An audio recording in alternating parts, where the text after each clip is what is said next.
name is Kelly Williams. At the Mental Health Association, I am a licensed mental health counselor. Hey, can't nobody check me. Know that every day the devil tests me, but... To me, the difference between being sad and depressed is that everybody experiences sadness. No emotion is neither good nor bad. Emotions just are. And so through various life events, we all go through ebbs and flows of emotions, sadness being one of them. I think that when somebody transitions into depression, it's a more persistent feeling of sadness. As clinicians, we go by certain criteria of what would differentiate somebody between having sadness and depression.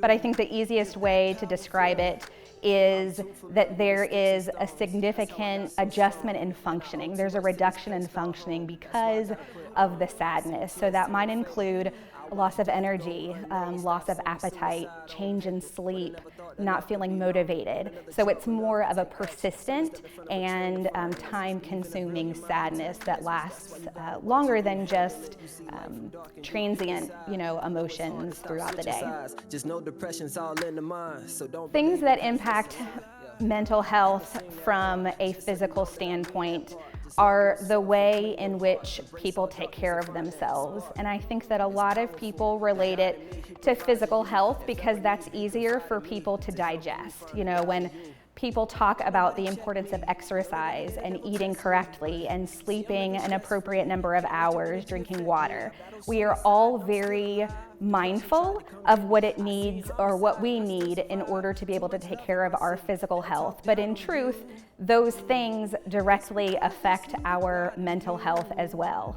The way in which we care for our thoughts, our feelings, and our behaviors. So when we take care of our physical health, we actually are taking care of our mental health, whether we recognize it and notice it or not.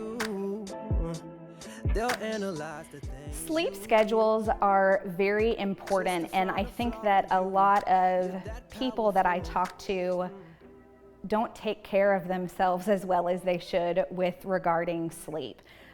We know doctors will talk about with, I think, any patient that they have about the importance of getting enough rest.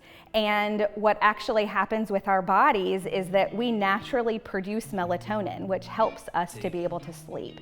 And traditionally, it happens as the sun goes down. Our bodies naturally produce it. So it is normal for us to start getting tired, when the sun goes down, and same thing is true for when the sun rises. In fact, some studies talk about how teenagers continue to produce melatonin after the sun rises, which is why teenagers tend to sleep in a lot later than adults do. And so I think in adulthood, we kind of develop a sweet spot. For me, it's about 7 hours. For some people, it might only be 6 or it might be 8, but it's at whatever point you feel rested. And when we fight that by staying up late, or even some occupations require you to be a night owl, working the overnight shift, that can impact your mental health in a negative way because you're fighting against what your body naturally wants to do. It'll be weapons in life that'll prosper. It'll be sicknesses. The mind and body are intricately connected. Everything that our bodies go through, it obviously travels in our brains, and our brains process it to determine how we feel about any given experience.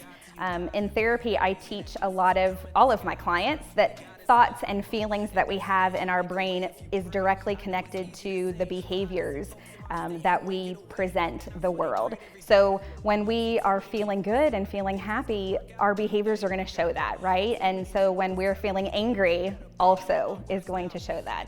A lot of the times when I work with clients who have anxiety, whether they are afraid of snakes or whether they have maybe been driving down the highway and they witness an accident, we go into that fight or flight response of wanting to be prepared for battle, so to speak, or we want to get the heck out of there. And so we notice changes in our physical bodies, whether it's a rapidly beating heart or sweaty palms, the desire to run and flee the situation to get away from it. And so that is directly connected with the way that we perceive the world physically, but then also how we take it in emotionally. Lately, the way that you put on me, I cannot bear.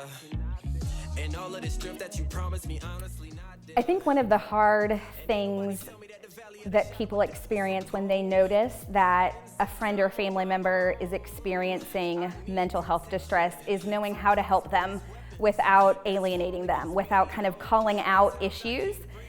Because I think that overall, I know for myself, that I might get a little defensive if somebody points out something that maybe I recognize about myself and that I don't really like. And so I think the most important thing to do is to share feelings and to listen in a non-judgmental way, but to be able to say, I care about you and I'm noticing things that seem a little off. I'm noticing that you have been distant lately. I'm noticing that, I walk on eggshells when I'm around you and I really don't like that feeling. And to offer it from a place of caring concern so that you are helping them to be able to understand what you're seeing, I think that when you approach it in a non-judgmental way, you're almost inviting that person to engage in a conversation with you about how they have been functioning. So being able to give specific examples of the areas of concern and offering your support, whether it is that you are just talking to them or whether you're connecting them with resources. When somebody is in emergent danger, we obviously want to be a good listener and somebody that they can talk to, but it's also important to know when interventions need to be put in place. So if, for example, somebody is talking about wanting to hurt themselves or other people, it's important to get professionals involved so that we can hopefully, help keep them safe. That's my goal as a therapist, is to always look out for the physical and emotional safety of my clients. And I think that as a friend or a family member who is in distress, that's something that you want for them too. So certainly reaching out to organizations like the Mental Health Association, or even going to the emergency room at the hospital so that your loved one can be checked out if it is that significant of a situation. But I think for the most part, is sharing your feelings, but then also being willing to listen. Because if we ask a question, we need to be prepared for the answer with whatever they're wanting to share.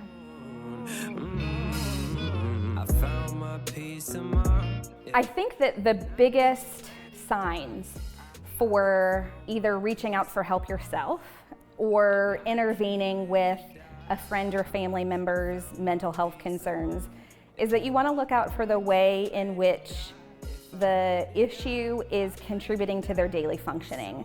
So, for example, if somebody is calling out sick to work a lot or not showing up to family functions and they are normally a socialite of the family, or you've noticed that it might be a partner or a family member that you live with and they are sleeping a lot and they're staying in bed. So we look at functioning. If the symptoms and the issues that are going on are directly affecting their ability to function in everyday life, that's really a warning sign that they might be non-verbally, they're showing signs and symptoms of something deeper than sadness or deeper than traditional anxiety that we might see that are on the regular continuum of feelings, right? So when you are seeing something and a problem in a loved one, if it's big enough for you to recognize that concern, it's also appropriate to engage them in conversation. It doesn't have to be a formal intervention, like maybe we've seen on TV in years past on reality television, but it's just a simple conversation of care and concern that I'm worried about you, and I'm wondering if you might be worried about yourself too. And then going from there to connect them to resources and other people that might be able to help them resolve the stress that they're going through. They'll analyze the things you do just to find a flaw in you. You're that powerful. Yeah. I'm too familiar with